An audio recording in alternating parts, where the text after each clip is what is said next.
Comme vous serez à même de le constater, André, les médecins ignorent certains faits qui pourraient peut-être les sensibiliser à la cause du sport amateur. Parfois par ignorance, parfois par crainte ou encore tout simplement par manque d'intérêt, les conséquences de cette pénurie s'étendent bien plus loin qu'entre les quatre câbles du ring. C'est sûr que la boxe, des fois, est méconnue du milieu médical. Parfois même boudée par certains médecins. C'est un sport que le monde, comme médecin, pense que c'est vraiment... S'il arrive de quoi au boxeur, ils pensent d'être poursuivis, mais en réalité, ils ont des assurances pour qu'ils soient bien protégés. Ça fait qu'il n'y a aucun danger pour les médecins. C'est unanime. Selon les entraîneurs, l'ignorance de certaines données concernant la boxe aurait pour effet de rebuter la plupart des médecins. Toute personne diplômée dans une quelconque sphère de la médecine se qualifie pour assurer la sécurité lors d'un gala de boxe.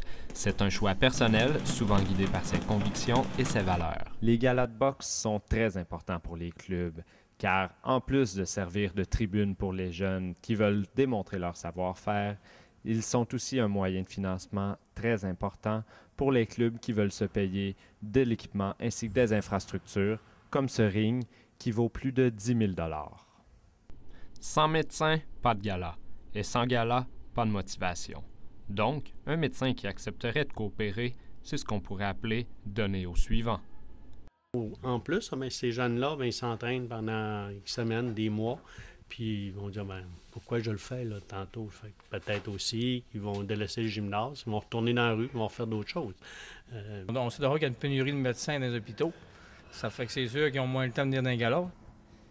Il ne suffirait que d'un peu d'intérêt personnel de la part d'un médecin et les conséquences pour une poignée de passionnés seraient plus qu'énormes, autant à court qu'à long terme. Joseph Daguerre, ATM Nouvelles, Saguenay.